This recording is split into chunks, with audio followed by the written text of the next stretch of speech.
Oke, halo semuanya, welcome back to William Hartanto YouTube channel, dan kali ini kita akan bahas sesuatu yang mungkin boleh dibilang agak terlalu basic ya untuk mereka yang lagi belajar analisis teknikal, yaitu jumlah indikator yang bisa dipakai atau cocok dipakai bagusnya berapa. Well, sebenarnya ini dibilang basic, tapi bukan berarti jangan sampai nggak dibahas, karena sebenarnya banyak di antara kita, bahkan saya sendiri pernah ngerasain, waktu baru mulai belajar analisis teknikal, bingung sendiri, mesti pakai berapa ya. Indikator yang kita tahu ada banyak, kalau nggak salah ya berapa ratus sih, saya lupa sih angkanya, dulu pernah belajar tapi sudah lupa ya. Jadi ada Bollinger Band, ada Ichimoku, ada Stochastic, moving average aja ada berapa macam, ada envelope, simple, eksponensial, udah kepilih pun masih bingung periodenya berapa, lagi ada MACD, terus apalagi ya, banyak deh pokoknya ya kalau kita lihat orang-orang yang bikin bahasan tentang saham, mau itu di blognya, mau ngevlog, mau di Instagram, indikator selalu ada. Tapi sebenarnya kalau kita ingat-ingat lagi, saya pernah juga bahas di vlog saya bahwa indikator teknikal itu sebenarnya fungsinya cuma satu dari 2 macam, yaitu trend identification, yaitu mengidentifikasi tren yang akan terbentuk, dan trend following. Jadi kalau misalnya sudah jalan trennya, dan Anda masih mau beli saham itu karena misalnya nggak ada pilihan saham lain atau emang ngebet banget sama saham itu, nggak masalah, yang penting memang trennya masih layak diikuti, terlihat dari indikator. Nah, biasanya belajar indikator itu memang paling seru teman-teman. Orang-orang seringkali berpikir bahwa semakin banyak indikator, semakin jelas arahnya pergerakan satu saham yang dianalisa secara teknikal, sehingga tingkat kepercayaan diri akan semakin tinggi. Tapi benarkah begitu? Nyatanya saya malah ketemu banyak orang yang lumayan pusing ya sama penentuan jumlah indikator. Ya, karena itu saya buat video ini dengan harapan saya bisa membantu mencarikan jawabannya buat teman-teman. Jadi ya harapannya ya video yang bermanfaat untuk membantu teman-teman kira-kira kalau mau pasang indikator better berapa? Memang saya nggak akan bisa kasih jawaban persisnya sih, karena kalau misalnya Anda tanya, "Pak William atau Ko William, lu berapa pasang indikatornya?"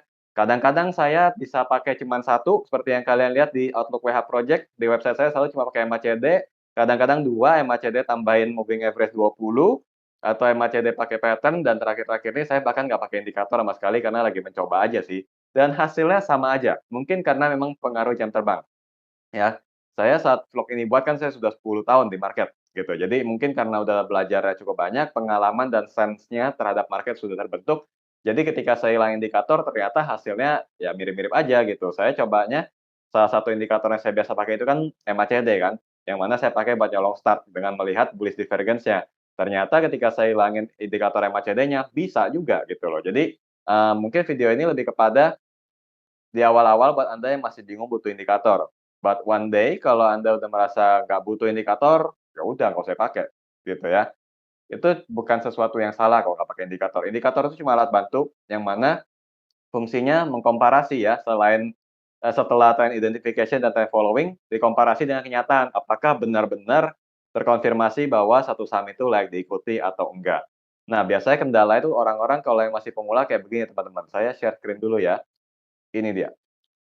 Ini saya buka chart di Stockbit, saya pinjam settingannya temen saya. Ya saya bilang ke dia, "Bro, pinjem dong, eee, lu punya settingan di saham KLBF." Tentunya KLBF di video ini bukan jadi stock pick ya, tapi untuk sebuah, apa ya, semacamnya memperlihatkan aja ke teman-teman penonton bahwa, ya teman saya ini kayak begini indikatornya, kalau kita lihat-lihat dia ada bikin trendline, yang mana ini berarti menunjukkan pattern falling wedge di saham KLBF, lalu ada indikatornya EMA Cross 520, Ichimoku, VWAP, tapi VWAP-nya nggak kelihatan, RSI, Stochastic, MACD. Saya jujur ya, saya ngeliat kayak gini aja udah pusing. Padahal kalau mau ditarik kesimpulannya mungkin, ya saat ini arahnya pelemahan dengan pattern ini mungkin pelemahan terbatas lalu naik. Cuma kalau dengan indikator yang boleh bilang agak terlalu banyak ini ya, berarti total 1, 2, 3, 4, 5, 6 plus gambar jadi 7. Kalau udah kayak begini biasanya nggak dapat kesimpulan sih, karena kalau kita lihat, misalnya di Ichimoku ini kan di bawah awannya kan candle berarti kan ini turun, dengan pattern-nya ini tadi falling wedge, di bawah MA dan di bawah garis VWAP atau yang ijo ya? Eh bukan deh, ini masih bagian dari Ichimoku ya. Nah, VWAP-nya nggak kelihatan, di bagian ini candlestick di bawah Ichimoku berarti downtrend, di bawah EMA Cross juga kalau kita lihat sekilas, ini kita klik aja memang candlestick-nya di bawah EMA Cross. Lalu RSI-nya kelihatannya datar tapi nukik ke bawah, stokastiknya dead cross, oke turun tapi MACD-nya bullish divergence. Kalau kayak gini kan bingung ya, karena kalau cuman ngelihat dari indikator, Kalau satu macam mungkin bisa langsung dapat kesimpulan, tapi kalau banyak gini kan jadinya kayak mau ikutin yang mana. Ada 3 ya, satu, 2, 3 yang bilang indikatornya turun. Kalau untuk RSI menurut saya ini indikator yang menunjukkan bahwa kecenderungannya sideways, MACD-nya ngelawan. Nah, mau yang mana yang diambil, gitu kan kalau kayak begini. Jujur aja kalau buat saya, ini hal yang umum dilakukan oleh investor atau trader pemula yang menggunakan teknik analisis, yang mana tanpa sadar mereka mau cari arah yang paling jelas gitu ya, kayak kita nyasar di jalan juga kita pasti nyari arah sama orang-orang. Nah ini nyari arahnya dengan indikator, tapi hasilnya agak kebanyakan aja, kembali lagi saya bilang ini agak kebanyakan. Bukan berarti salah, mungkin beberapa orang atau mungkin Anda yang lagi nonton video ini bisa langsung ambil kesimpulan dengan gambar sebanyak ini, tapi kalau saya, jujur aja saya bingung, karena kalau saya pakai MACD saya bilang ini time to buy, apalagi pattern-nya bagus. Tapi kalau lihat pattern lihat indikator yang lain mungkin akan bilang ini jelek gitu kan, apalagi stokastik misalnya, ini kan belum belum oversold, jadi mungkin masih bisa turun, gitu. Akhirnya saya ini settingan yang saya pinjam sama dia, saya gambar di chart saya sendiri ya, di akun saya sendiri di Stockbit. Sebenarnya saya pakai TradingView, cuma TradingView saya pakai yang free, jadi cuman terbatas 3 indikator aja, jadi saya pakai Stockbit biar bisa lebih gitu ya. So ini bukan endorse, cuman lebih kepada mau cari yang bisa banyak aja. Jadi waktu itu saya bilang ke dia, "Coba deh buang RSI-nya," karena to be honest RSI aja namanya relatif kan, jadi relatifnya itu bullish atau sideways atau downtrend, yang mana akurasinya sebenarnya nggak terlalu tinggi. Jadi saya bilang ke dia, "Buang aja." Terus dia tanya Ichimoku, saya bilang, "Saya nggak tahu ngerti." Jadi saran saya dibuang juga, VWAP-nya nggak muncul, buang aja, juga cukup fokus pada segini dulu lah, saya bilang ke dia. Terus dia tanya, "MA buang nggak?" MA mungkin nggak usah, karena MA kan lebih cepat ya untuk kasih sinyal ya, sebagai indikator yang kalau nggak salah termasuknya leading, saya lupa leading atau lagging, nanti dia lihat aja teorinya. Kalau misalnya, leading harusnya sih leading maksud saya, itu dia harusnya memperlihatkan cepat kalau memang, candlestick akan reversal, gitu. Kalau udah kayak gini aja kan lebih enak, berarti kita bisa simpulkannya seperti apa, ini pattern-nya falling wedge, masih ada potensi penurunan terbatas, tapi sudah area jenuh jual, sehingga dari MACD terlihat ada penguatan. Sebenarnya kalau mau lebih asik, ini stokastik bisa dibuang, karena stokastik itu kan lebih cepat ya pergerakannya ya, untuk yang suka trading-an dalam jangka waktu lebih pendek. Belinya pas di sini misalnya sepanjang pattern ini stokastik udah kasih kesempatan beberapa kali trading teman-teman.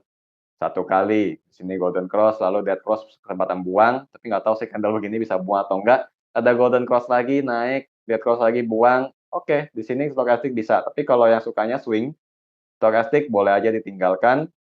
EMA cross dengan tren yang masih kelihatan turun, belum gimana bagus, udah saya akan bilang ke dia seperti ini aja. Jauh lebih enak kalau menurut saya. Tapi kalau misalnya mau dibuang aja MACD-nya, umpetin udah fokus pada pattern doang, juga sangat boleh teman-teman. Nah, jadi kalau sampai di sini, yang saya mau teman-teman perhatiin adalah bukan kepada indikator ini buang, itu buang. Sebenarnya indikator semua orang punya masing-masing ya. Bahkan ada yang indikatornya cuma pakai judul berita juga bisa. Karena ya indikator indikator itu bukan bukan sesuatu yang pasti di grafik doang. Indikator itu kan nama. Keterangan gitu kan. Kalau misalnya kita mau tahu orang sakit kan ada indikasinya, ya itu indikator gitu kan. Kayak indikasi yang dibandingkan dengan kondisi yang berlawanan untuk mengetahui suatu kondisi gitu kan, itu indikator. Nah jadi kalau misalnya mau dihilangkan sepenuhnya boleh nggak? Saya bilang sangat boleh, tapi kalau Anda belum bisa, ya pakai aja beberapa dulu yang mana paling cocok, sisanya tinggal dibuktiin di marketnya. Misalnya kita balik lagi ke chart KLBF tadi ya. Misalnya, kita pakai yang saya bilang MACD, ini udah bullish divergence, pattern-nya begini, yang mana kalau secara teorinya kan ini pattern bullish ya, kalau sudah confirm tapi, sudah breakout dari resisten.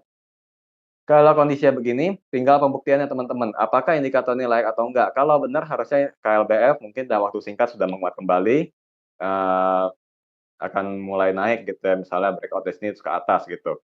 Ini cuman permisalannya aja, saya sih kembali lagi bilang, saya nggak membuat stock pick di video ini ya, cuman mengajak Anda untuk mencoba indikator dan mengetes atau mengujinya dengan kondisi yang nyata di pasar. Jadi kalau misalnya habis ini benar-benar menguat, berarti indikator MACD cocok dipakai gitu ya. Kalau misalnya kondisinya kayak gitu, Anda udah dapat nih satu indikator yang bisa Anda pakai. Sisanya kalau penasaran sama indikator yang lain, tempelin aja nggak apa-apa. Yang penting Anda kuasain dulu satu. Ya misalnya kayak tadi MACD kuasain dulu. Misalnya MACD terbukti benar, harga sahamnya naik misalnya, atau misalnya kalau misalnya indikasinya turun, Anda jual atau ditinggalin dan beneran turun, berarti indikator itu cocok untuk Anda terapkan. Nah, setelah itu rasa penasaran pasti biasanya nggak akan selesai sampai di situ, masih ada lagi, cobain aja ke indikator yang lain, tempelin juga, nggak masalah teman-teman. Sebenarnya di situ Anda sudah bisa ngelihat, Anda sudah mulai membentuk maksud saya, satu persatu hal-hal yang bisa Anda jadiin style trading Anda sendiri, gitu. Jadi, saya akhirnya seperti yang saya bilang, saya nggak akan bisa jawab better pakai berapa indikator. Tapi Anda yang bisa nentuin dengan cara seperti tadi, tes satu persatu aja. Gitu, kalau misalnya cocok dan analisa Anda tepat, ya itu indikator sudah dapat satu yang wajib Anda pakai, gitu. Terus tambahin yang lain, karena mungkin penasarannya belum selesai nih, coba yang lain, kalau masih tepat lagi, Anda udah dapat 2 indikator. Kalau sampai sini Anda udah puas dan hasilnya sering cuan, itu udah cukup. Kalau masih kurang mau coba lagi, silakan. Tapi kalau saran saya, maksimal sih 3 aja. Sesuai batasan dari TradingView yang gratis lah. Mungkin mereka juga berpikir, mungkin tebakan saya ya, mungkin orang TradingView juga pikir, ya udah 3 juga udah cukup gitu kan. Tapi kalau misalnya satu hari Anda sudah berpengalaman mau coba hilangin indikator, juga nggak masalah. At the end kan trading itu cuma tentang make money aja, gitu ya. Kalau orang bilang di pasar modal tuh buat belajar, ya udah uangnya buat saya. Tapi kalau mau mau cari duit, ya saya rasa itu yang paling benar gitu di trading. Ya, karena itu metode apapun sebenarnya Anda boleh pakai, selama itu memang bersih, alias memang menggunakan skill, dan Anda cocok menggunakannya. Kalau Anda cocok menggunakannya, teruskan, gitu kan. Kayak orang kerja kan ada pattern-nya juga. Ya, jadi orang kerja atau bisnis ada SOP, ada pattern-nya maksud saya. Trading perlakukan yang sama. Anda boleh pakai indikator, boleh tidak, boleh banyak atau enggak, yang penting Anda nggak merasa tersiksa saat pakainya. Daripada pusing-pusing ujung-ujungnya nyalain metode, mendingan Anda cari yang gampang buat Anda. Riset-riset sedikit sampai Anda dapat kondisi yang benar-benar Anda bisa ikutin, and then itulah jalan sukses atau ya jalan ninjanya Anda lah, kira-kira kayak gitu. So, kalau saya boleh bikin sebuah summary sebelum saya tutup video ini, kira-kira ini adalah kelemahan dari kebanyakan indikator, teman-teman. Satu, timingnya malah diatur oleh garis, ya. Karena kalau indikatornya kebanyakan, Anda juga akan kebingungan. Timingnya diatur sana-sini. Kedua, kemungkinan false signal ya, false signal maksud saya. Karena kalau indikator terlalu banyak, ujung-ujungnya berhubungan dengan poin ketiga, Anda akan ikut suara terbanyak. Kayak tadi pasang indikator 6. Kalau 4 bilang naik, 2 bilang turun, Anda mungkin akan ikut 4. Tapi apakah benar, itu belum tahu. Makanya di situ saya bikin 2 poin, ada false signal sama ikut suara terbanyak. Itu adalah kelemahan sebenarnya. Karena harusnya timing itu datangnya dari respon pasar kalau menurut saya. Dan kalau respon pasar terbentuk, sinyal-sinyal indikator pasti nyusul. Harusnya indikator itu belakangan kalau kita lihat, kalau kita bicara dari sisi respon pasar. Keempat, Anda akan menganalisa satu persatu, memperhatikan output input dari masing-masing indikator sehingga terlalu lama ngambil kesimpulannya, bisa-bisa sahamnya keburu naik atau ya nggak kebeli juga pada akhirnya. Sedangkan kita tahu pakai nggak pakai indikator, resiko stop loss selalu ada. Jadi pada akhirnya daripada buang-buang waktu, mendingan cari yang efisien. Ya, yang paling penting itu ya, belum tentu, salah ketik itu, belum tentu cuan juga.